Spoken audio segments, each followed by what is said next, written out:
a las autoridades de las Naciones Unidas, a los representantes de los países miembros y a todos los ciudadanos del mundo que sigan atentamente esta cumbre, buenos días. El año pasado me paré ante ustedes en esta misma asamblea y presenté una nueva orientación en política exterior para la Argentina.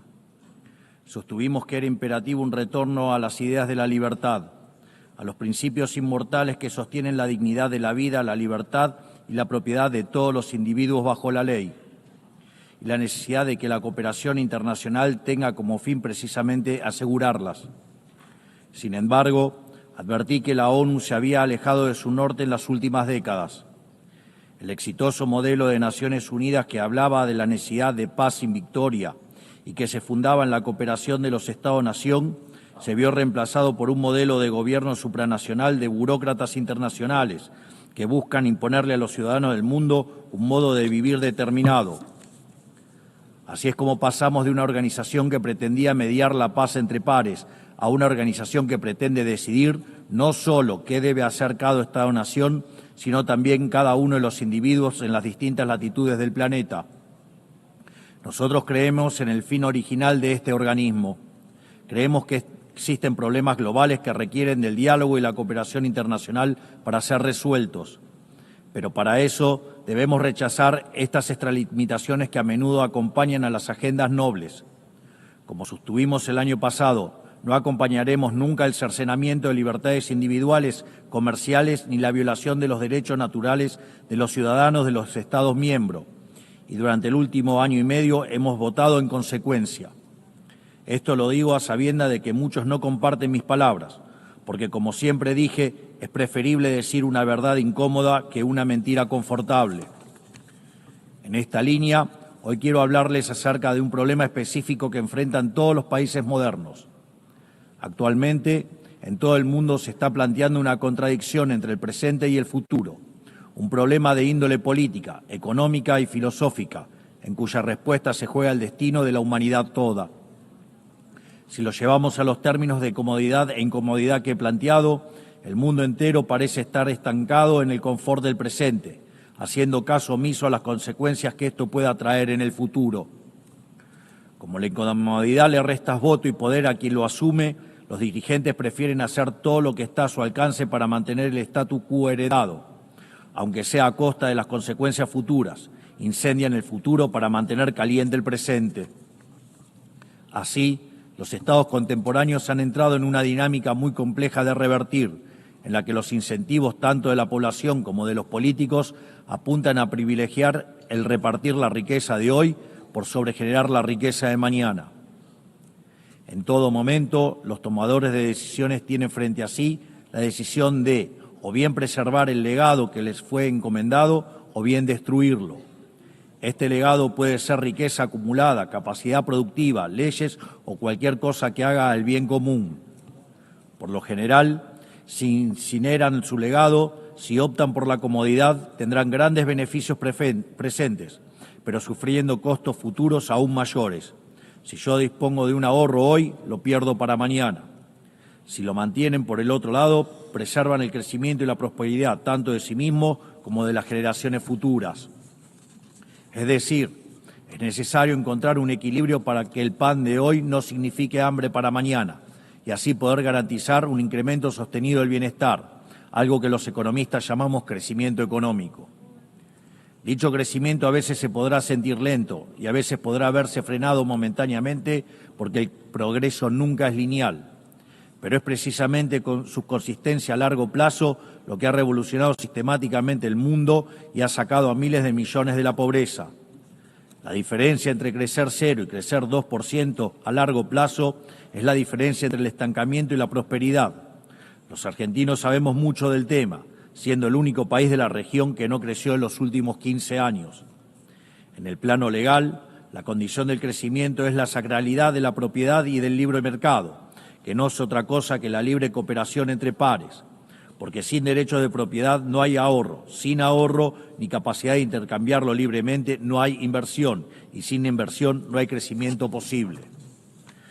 Pero no está en el interés individual del político respetar estos principios, porque es precisamente en el agrandamiento del Estado a costa de las libertades de ciudadanos donde el político gana poder.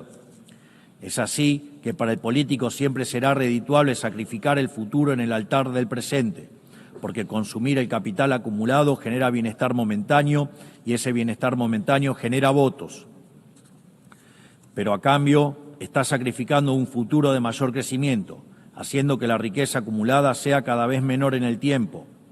La mayor manifestación de ello es aquellos países que muestran una orgía de aumento de gasto público, ya que el Estado no crea riqueza, sino que la roba, sino que la destruye.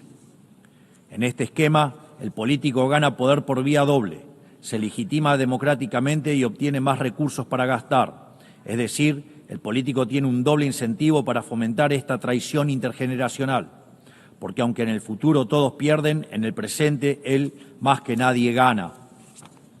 Y en este sentido, si un hombre grande es aquel que siembra árboles cuya sombra sabe que nunca disfrutará, aquel que tala los árboles que otros sembraron para así construir su silla de poder, es un hombre miserable, en definitiva, es un hombre despreciable.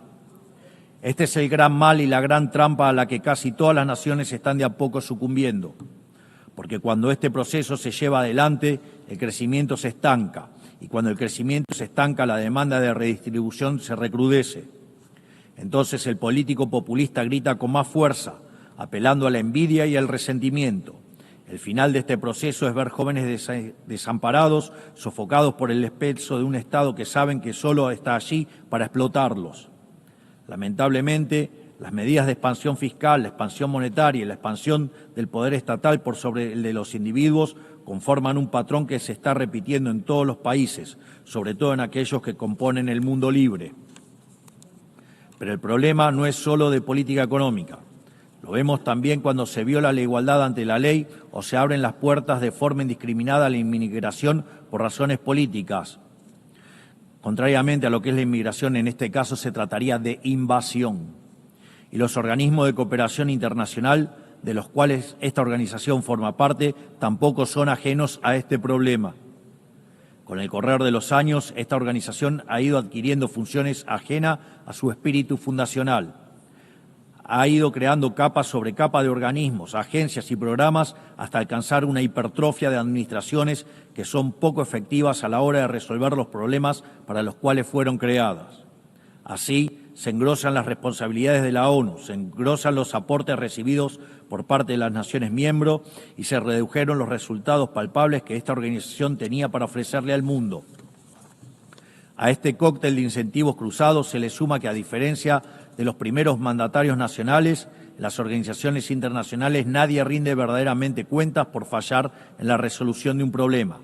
Esta contradicción entre grandes objetivos y resultados magros ha generado una erosión del prestigio de esta casa y de otras. Sin ir más lejos, los malos resultados de la Agenda 2030 dan testimonio de esto que describo. Lo que persiste en la práctica es un ciclo de estructuras que se reciclan, recursos que se multiplican y metas que se reprograman.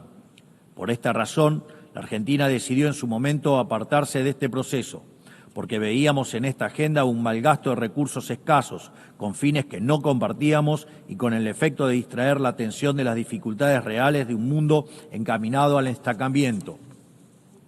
Es mi deber advertir contra este mal porque en Argentina lo vivimos hasta su consecuencia natural.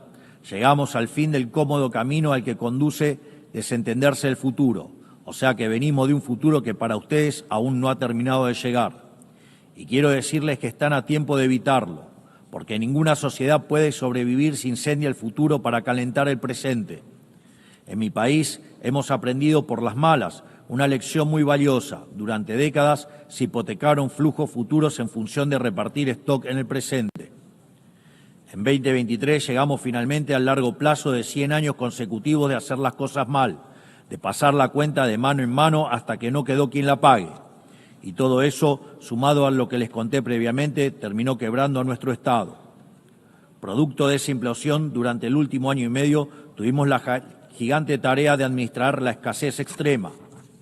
Y hoy estamos por primera vez en décadas haciendo lo que hay que hacer para que el futuro sea mejor. para lo cual la única fórmula es hacer lo contrario a lo que se hizo en el pasado. A esto se le contrapone el resto de la política, que nos demanda hacer lo mismo que hacían ellos y que también nos arrastró hacia la decadencia, hipotecar el futuro para satisfacer demandas presentes. Ellos quieren que apliquemos lo que hicieron 1000 veces y nos trajo hasta aquí. Pero quiero dejarles en claro que Argentina hoy tiene un gobierno que decidió emprender el camino correcto, aunque sea el más difícil, porque la prosperidad y el progreso de nuestro pueblo no puede postergarse más. No somos, sin embargo, los únicos que estamos tomando las decisiones difíciles que este momento histórico demanda. El presidente Trump en Estados Unidos también entiende que es el momento de revertir una dinámica que estaba llevando a Estados Unidos a una catástrofe. Y sabemos que una catástrofe en Estados Unidos es una catástrofe global. Su férrea y exitosa política en términos de ponerle un freno a la inmigración ilegal lo deja más que claro. Entiende que debe hacer lo necesario, aunque a muchos no les guste, antes de que sea demasiado tarde. En otros países, por ejemplo, ya es demasiado tarde para esta decisión. No solo eso, sino que también está llevando adelante una reestructuración sin precedentes de los términos del comercio internacional, una tarea de magnitudes titánicas que hacen al corazón del sistema económico global, porque este sistema estaba depredando el corazón industrial de su país y sumiéndolo en una crisis de deuda sin parangón.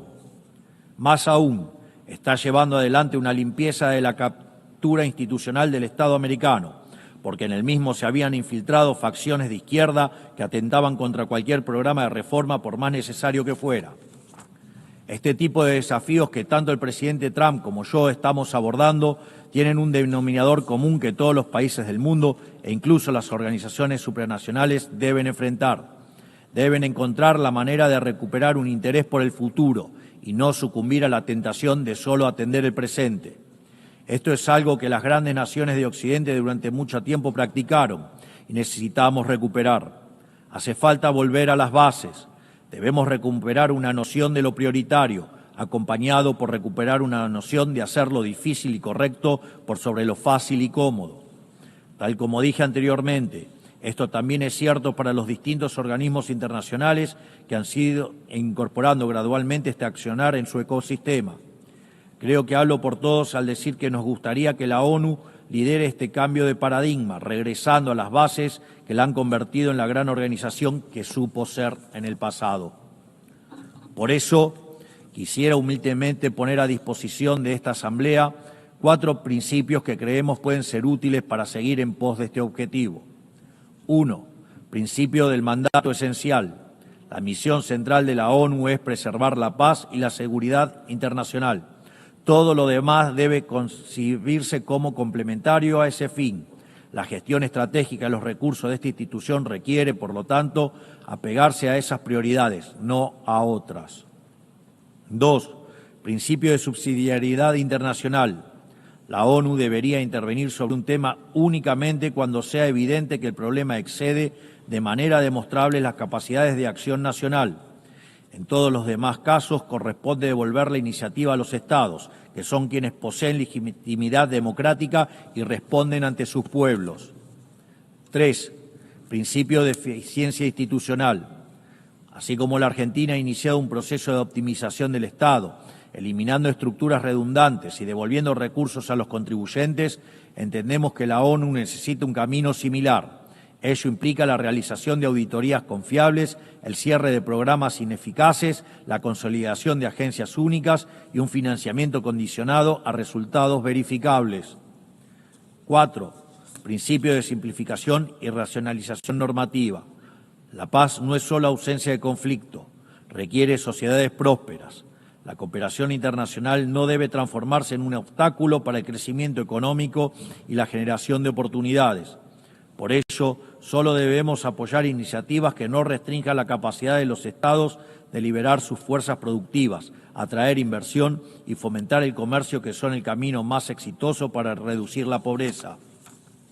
Creemos que estos 4 principios serían grandes valores para reencauzar esta organización, para que así pueda perdurar y traer resultados palpables en el tiempo.